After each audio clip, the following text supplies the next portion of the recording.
Takaful memang penting, tapi kelangsungan hidup tu lagi penting. Okay, hai. Assalamualaikum warahmatullahi wabarakatuh. Selamat datang ke rancangan Hacks episod yang ke-42. Saya Hanifah Jailani, masih moderator Hacks anda. Dan hari ini saya bawakan anda seorang tetamu dan kita akan hacks beliau. Bukan beliau lah sebenarnya, kita akan hacks bersama-sama tajuk yang kita akan bincangkan hari ini. Jadi sebelum tu saya nak jemput dulu tetamu kita, iaitu Kak Syira. Jemput kenalkan diri ya. Oh, hai. Assalamualaikum warahmatullahi wabarakatuh. Saya Syahira atau Syahira Ghazali. Saya seorang kiranya licensed financial planner lah. So saya memang in terms of day to day job, saya tolong nasihatkan kewangan clients. Itu antara background lah. So basically saya jumpa Kak Syahira I think about 2 years ago kot. Rasanya 2 years ago. So memang waktu tu ni bukan nak poyo dan macam apa orang cakap propa, tapi kita dipertemukan secara tak sengaja dan Kak Syahira maybe tak perasan pun saya time tu, tapi saya ternampak lah. Dan waktu tu Kak Syahira kata it was her first time kot untuk cakap depan ramai orang yang crowd ramai dan cakap tentang financial planner. Saya rasa macam menarik lah sebab cara Kak Syahira bawakan point-point tu. It wasn't just about theory, tapi satu urgency yang kita semua kena tahu. Dan kena take note lah. Okay, so secara tak langsung tadi Kak Syahira sendiri dah cakap dah dia adalah seorang financial planner. So saya bawakan anda seorang financial planner ya. Untuk hari ni kita hacks bersama-sama tajuk tentang takaful dan plan perlindungan, right? Okay Kak Syahira, kita akan mulakan dengan soalan yang pertama lah. Soalan macam skema perbincangan. Okay, bincanglah perbincangan ya. Ni soalan ni saya tak bagi dalam pre-question lah untuk Kak Syahira saja je. Soalan-soalan hacks kan biasanya macam akan spontan orang mungkin akan cakap kan, Kak Syahira just financial planner. Sama ke dengan ejen-ejen takaful yang selalu cari-cari kita kat luar sana? Macam boleh ke you nak justify benda-benda tu? Mungkin yang Kak boleh share dengan kita orang. Financial planner adalah word yang regulated by Financial Services Act. Ada dalam akta kewangan, memang financial planner tu adalah regulated word yang tak boleh suka-suka diguna pakai lah. So untuk license financial planner ni kerja dia untuk nasihatkan klien tentang kewangan lah. So kiranya as a whole, bukannya satu part. So kalau cakap pasal agent, dia cuma tengok tiny bit of kewangan. So dia punya tu banyak macam, kiranya dia punya vision tu banyak tunnel vision lah untuk that part saja. So kalau kita orang ni banyak macam kita tengok semua sisi lah, macam mana kita nak make sure the balance yes, and capai lah apa benda priority dia. Okay. Bila kita cakap pasal takaful dengan plan perlindungan, macam yang Kak cakap, just a tunnel daripada segmen kewangan yang ada dalam hidup kita kan Kak. Jadi dalam keadaan sekarang, sebenarnya sebelum start COVID pun dah ramai dah orang bagi kesedaran dan awareness lah tentang keperluan takaful dan plan perlindungan. Tapi tak tahu lah nak cakap set truth ataupun apa benda dia punya istilah dia, tapi nak cakapnya dia dalam keadaan yang mendesak, yang kita nampak angka-angka kematian semakin meningkat, sakit dan sebagainya.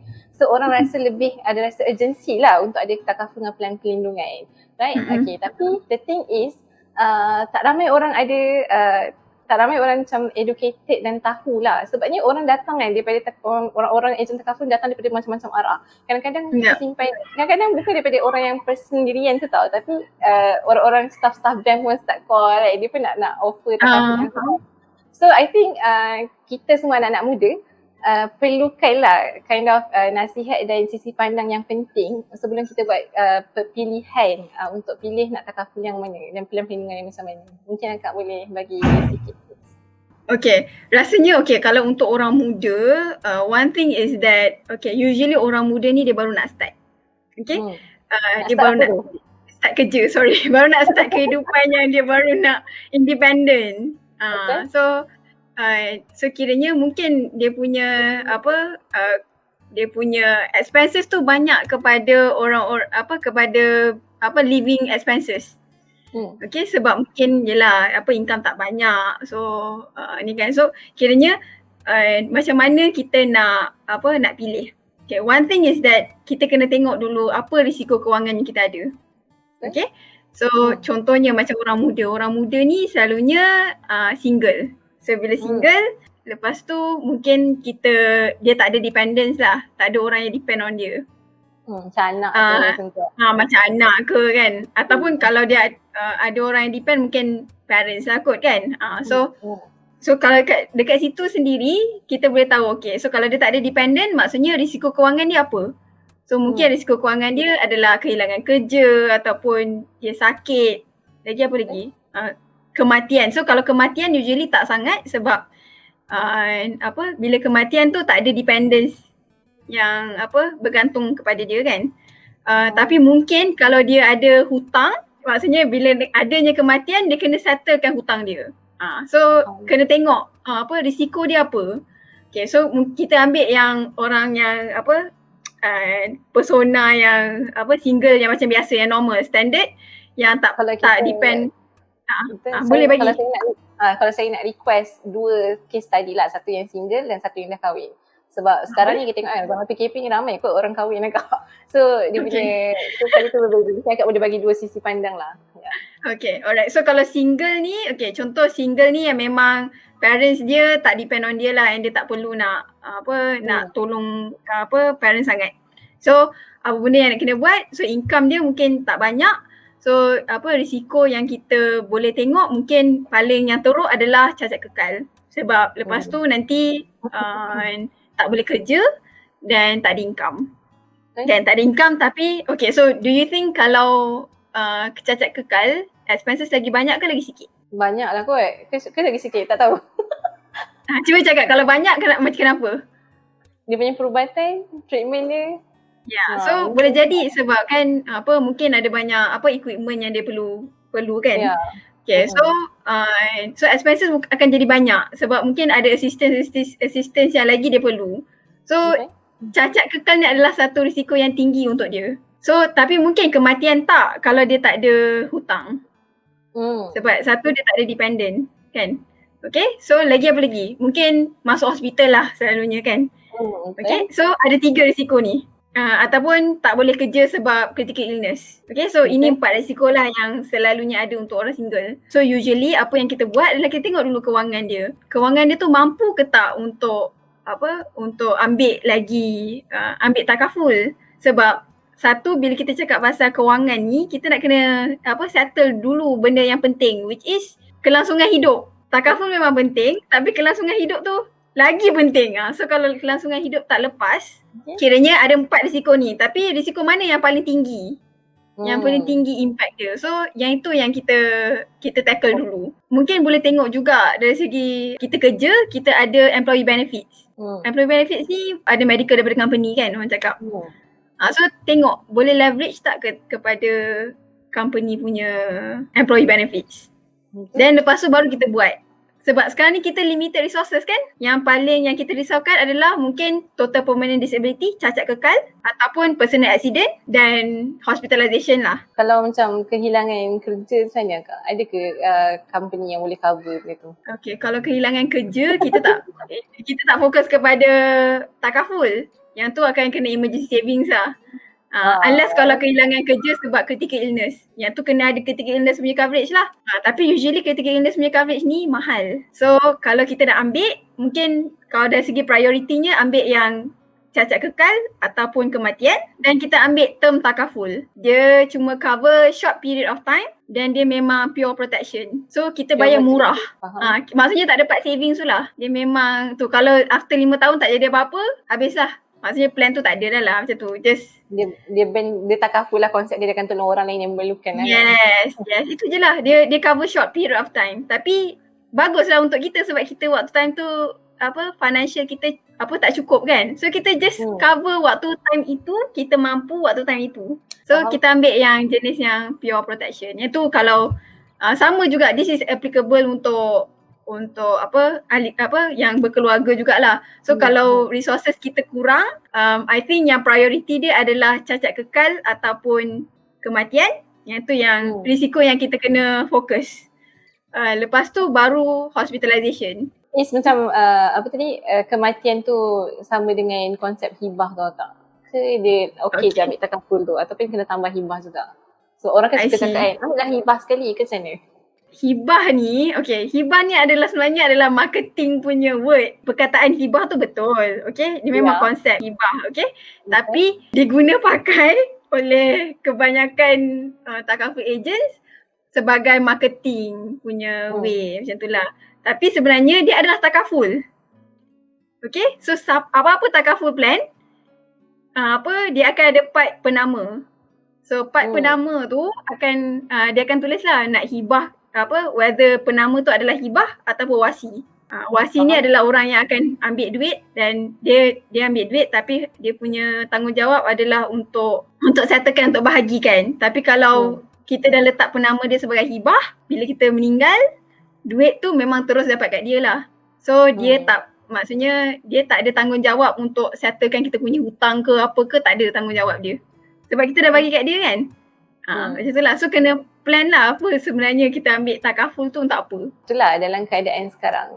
Itulah persoalan ni, I think the climax dekat sini lah. Macam dia adalah satu keperluan ataupun tak. Macam mana kita nak menentukan benda tu adalah satu keperluan ataupun tak, Kak? So one thing is that tengok daripada your kewangan.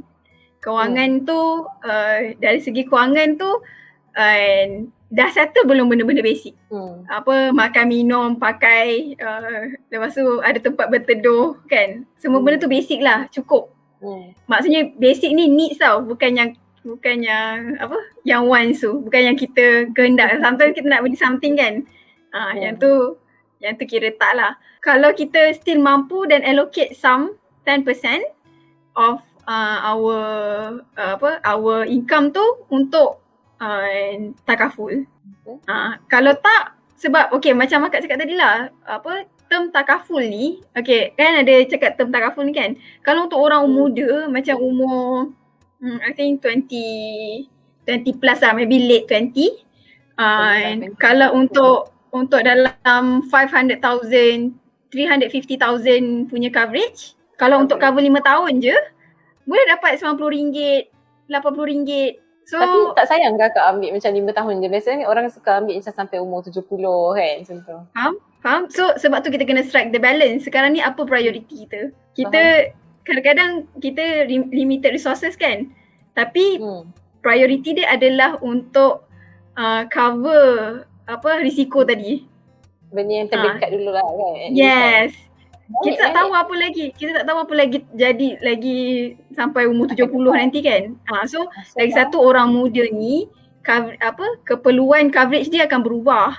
Contoh Hanifah single ke? Single ya. So far single. So far single. So contoh orang single. So bila single, mungkin yang nak kena cover adalah mungkin part cacat kekal je. So coverage yang perlukan tak banyak. Tapi bila dah berkahwin, nak cover cacat kekal, nak cover nanti anak-anak siapa nak jaga.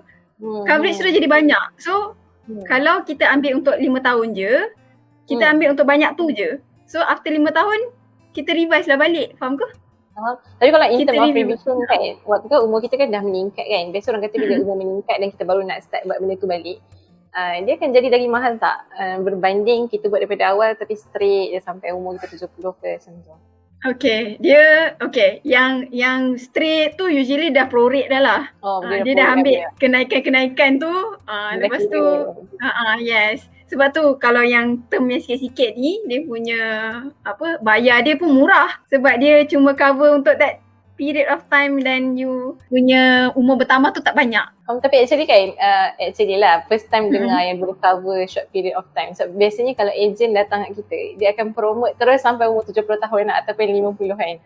So that macam kita rasa macam, tapi menarik lah. I think antara kelebihan lah bila kita ambil short period of time. Kalau lah kita rasa tak berpuas hati lah dengan servis ataupun apa-apa dah berkaitan dengan agent takaful yang datang kepada kita, I think itulah masa dia untuk kita tarik diri lah kot lepas tu kan. Taklah macam boleh, possible lah Kak benda tu? Possible, cumanya yelah kita tak cadangkan lah sebenarnya. One thing is that bila kita dah jadi customer, sebenarnya kita boleh je direct katalah macam agent kita tu tak servis kita dengan bagus lah, kita boleh je directly nak request apa-apa directly kepada company, boleh je. Company lah. So tak perlu tak perlu melalui ejen lah. So kalau ni sebab kalau dari segi risiko dia nanti kalau main tukar-tukar je mungkin dari segi kos kewangan kat situ kan. Tu satu. Actually itulah ada orang terdekat dengan Hanifah lah kan baru ni ada sembang lah dan dia macam alamak dia dah subscribe dengan satu plan dan satu company dan tiba-tiba dia terperasan ada satu company dan plan yang lebih better lah kot daripada yang tadi tu kan. So the thing is macam kalau nak tarik nak cancel subscription orang kata akan bagi satu record yang tak cantik sebab among the takaful company pun diorang akan macam share lah the infos. Mungkin akak boleh bagi satu pencerahan tentang benda ni? Record tak cantik tu macam mana tu? Macam budak ni dah pernah cancel. So macam I don't know, mungkin akak boleh bagi. Okay, I have never heard about that. Tak pernah dengar lah tapi okay, usually apa benda yang kita buat adalah kita akan discuss lah dengan klien tu. Sometimes ada banyak je klien yang bila kita tengok rupanya dia bayar coverage sikit tapi bayar mahal. So sometimes bila kita weigh pros and cons, lebih baik dia tukar. Tapi macam yelah berbanding dia teruskan dan bawa satu komitmen yang besar kan. Yes, and coverage pula sikit, tak cukup untuk dia. So kena waktu time tu lah sometimes kita kena weigh the pros and cons lah patut ke tak patut sebab kalau contohnya medical card kalau nak tukar-tukar then ada banyak sangat period yang you kena tunggu waiting period kan. So itu ada macam risiko you terekspos kepada you terekspos kepada risiko tu lah. So mungkin kena tengok lah, kena weigh that pros and cons whether kena ambil ke, kena tukar ke tak. Usually kita kan calculate lah benda ni, patut tukar ke tak tukar. Sebab sometimes kalau tukar then coverage lagi banyak, lagi bagus lah kan. Kalau tak, kalau nak tambah coverage, kalau tak tukar, kita kena tambah cost. Tapi itulah, the thing is here, I don't think people dia tahu macam mana nak calculate. So what is your suggestion? Okay, macam mana nak tolong? Okay. You can cari financial planner cakap ke? Well, boleh sebab financial planner ni dia ada 3 type. Okay, ada satu yang memang dia charge fees. Ada yang dia independent tapi dia ambil commission saja. So dia dah comparekan untuk you. So ada yang dia charge fees dan ada commission juga. Macam tu lah. Kalau yang fee only ni usually mahal lagi lah. Macam tu lah. Alright Kak. So biasanya lah kan customer ataupun orang macam saya lah, pelanggan lah kan, kadang-kadang kita bayangkan the moment kita bayar tu komitmen kan, dah buat plan, dah join, dah subscribe, kita bayangkan the moment kita perlukan benda tu kita nak juga dapat benda tu. Tapi kadang-kadang banyak je case yang diorang tak dapat pun, dia punya case dia tak diluluskan lah kan. Apa antara benda yang kita orang kena take note before kita orang subscribe supaya nanti tak berakhir dengan kekecewaan, ataupun apa antara kesalahan yang customer biasa buat before subscribe? I think usually kalau boleh baca lah illustration tu. Tahu tak illustration yang orang agent akan bagi. I'm not sure whether agent akan bagi ke tak, tapi boleh minta benda tu, marketing illustration daripada agent before lah kan? Before subscribe. Dan tengok juga dekat situ, dekat tu ada clause exclusion. Apa benda yang dia akan exclude. Dekat situ pun boleh tengok lah. Usually dia akan cakap memang pre-existing condition dia takkan cover. So kalau you dah sakit, memang confirm takkan cover. Macam tu. So itu antara dia lah. Kalau boleh bacalah panjang-panjang tu kan. Tapi kalau tak, tapi minta and then suruh dia explain. Kadang-kadang kita nak baca pun kita tak faham kan. So kita kena buat tanya juga ni maksudnya apa kan. Dan you guys actually macam I'm so sure korang mesti banyak kawan-kawan yang dalam bidang financial planning ataupun life planner. So diorang mesti tahu hacks apa benda yang you as macam someone yang nak subscribe plan ni untuk tahu dan kena tanya apa pada you punya agent kan. Sebab kadang-kadang dia dah bagi illustration tapi you yang tak tanya. Tiba-tiba you rasa you tertuduk kan. Macam mana nak buat? Okay, as for my last question akak. Dalam waktu kita buat subscription tu, kita rasa kita mampu lah sebab kita dah calculate everything dengan gaji kita, ada bonus lagi and so on kan. Tapi nak jadikan cerita, orang kata malang tak berbau kan, hujan kat tengah hari and so on. Dalam keadaan fasa pandemik, ramai orang diberhentikan kerja kan, dalam keadaan, yelah banyaklah komitmen bila berhentikan kerja, bukan setakat nak kena bayar takaful je, dia ada rumah nak kena bayar, kereta kan. So what is your suggestion untuk golongan yang macam ni? Should they macam cancel the plan or macam Okay, faham? Okay. Satu, review balik expenses. Okay, itu antara dia lah, review balik expenses. And dua, tengok balik, review lah your policy. Is that a need ataupun tak? Kalau it's a need, then mungkin boleh tengok kot, sebab ada banyak cara je. Sekarang ni, kalau waktu sekarang ni ada macam-macam, ada you can tanya the takaful company untuk cakap boleh tak saya bayar ikut cash value, if you have cash value. Cash value ni yang part yang orang kata saving tu kan. Boleh tanyalah macam tu kiranya, ataupun you boleh opt for deferment program. So deferment program ni dia bagi 3 bulan, if I'm not mistaken lah, 3 bulan you kena apply. So 3 bulan ni tak payah bayar, tapi after 3 bulan mungkin kena bayar lump sum kot, macam tu lah. Ganti balik lah. So at least you boleh macam boleh find out lah cara-cara untuk ni balik kan. Yes, tapi dia bukan macam moratorium lah, dia macam usual defer lah. Dia macam diberhentikan sekejap. Tapi kalau boleh macam utilisekan moratorium tu lah, utilisekan benda yang lain dulu sebelum ambil deferment tu. Dan last sekali kalau dah tak boleh dan memang rasa macam yang tu yang last sekali, then bolehlah kot nak nak cancel. Tapi yang tu I think would be the last resort lah, because that will expose you to that risk. Okay, so Akak as for dekat hujung-hujung ni, saya nak bagi Akak 1 minit lah untuk wrap up kot, macam apa yang take home message yang kita orang semua kena bawa. Okay, I think one thing is that look at your apa benda yang you perlukan lah. One thing is that coverage you tengok coverage apa yang you perlukan. Then baru cari the plan, apa benda yang tu. Kalau tak cukup duit, mungkin boleh ambil term takaful je. Okay, takaful yang cover term pendek-pendek. So at least kita cover juga tapi bayar murah. So itu antara dia lah. Boleh juga cari financial planner, sebab financial planner ni dia dah independent kan. So boleh tanyalah dia comparison macam tu. So sebab we are obligated untuk tunjuk you that comparison. So mungkin itu akan macam help you even more in terms of making decision, mana nak ambil yang mana satu. Kadang-kadang kita rasa macam tak worth it lah untuk tanya financial planner bila kena regarding macam kena bayar fees kan. Tapi sebenarnya dengan fees yang sikit tu, I think it's gonna worth it macam untuk selamatkan kita punya keadaan financial dalam tempoh yang lebih panjang lah. Right? And then bila kita cakap pasal term takaful lah Kak, kita berbalik kepada konsep takaful tu sendiri, which is untuk saling membantu ataupun mencukupkan, complement each other. So kat sini saya nak buat satu seruan untuk semua ejen, cakap baik-baik untuk semua ejen. Saya faham sebab semua customer yang you dapat, of course you akan ada commission lah macam tu kan. Tapi tanpa untuk meninggalkan roh takaful tu sendiri untuk you punya customer. So please lah kan, tapi saya yakin dia orang akan buat, tapi mungkin ada yang macam tertuang sikit kan tanggungjawab tu.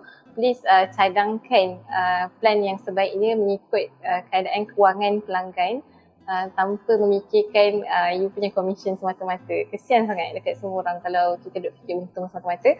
Dan untuk pelanggan, tadi saya cakap tentang ejen ni untuk anda. Please, this is your life. Please macam ambil kisah. Kalau macam saya pun malas nak baca berbelas-belas muka surat tu. Tapi kita punya hidup kot, please lah baca, dan kalau you tak tahu tanya dekat orang yang pakar, okay? Janganlah malas sangat, alright? Nanti kita dah terceduk, you tak ada patah balik dah kat belakang, okay? Jadi itu je. I think that's all about today. Kita tak akan nak cerita panjang-panjang dah. Okay, so Kak Syirah biasanya dekat hujung-hujung hacks ni kita akan buat hashtag. So hashtag kita hari ni apa Kak Syirah? Hashtag hacks plan perlindungan. Ya, plan perlindungan. Semoga kita semua dilindungi lah Allah insyaAllah sampai bila-bila dan paling penting dalam keadaan pandemik yang sangat dahsyat ni lah. Right, jadi itu je insyaAllah. Jangan lupa subscribe ke kami punya semua media sosial. Kita ada Facebook, Twitter, Instagram dan kita ada YouTube channel. Itu paling penting. Dan bila anda subscribe, anda akan dapat notification dan sila like bila dah habis dengar dan sharekan kepada semua orang jika anda mendapati kami punya talk show memberi manfaat yang banyak kepada anda. Jadi sampai sini sahaja jumpa anda di episod yang seterusnya. Assalamualaikum warahmatullahi wabarakatuh. Terima kasih Kak Syirah. Thank you. Bye. Nice having you. Bersama membina masyarakat rahmat.